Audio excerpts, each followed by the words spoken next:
pagsubok ay hindi po nakamit. Isa po itong pagkakataon na maniwalang muli para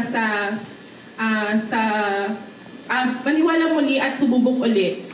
Dahil sa bawat hakbang ay may mga taong naniniwala sa atin at may mga katuwang tayong maaasahan sa paggamit ng ating mga pangarap. Ako po si Attorney Sheila Gomez, isang dreamer turned lawyer, at ito po ang aking Gcash story.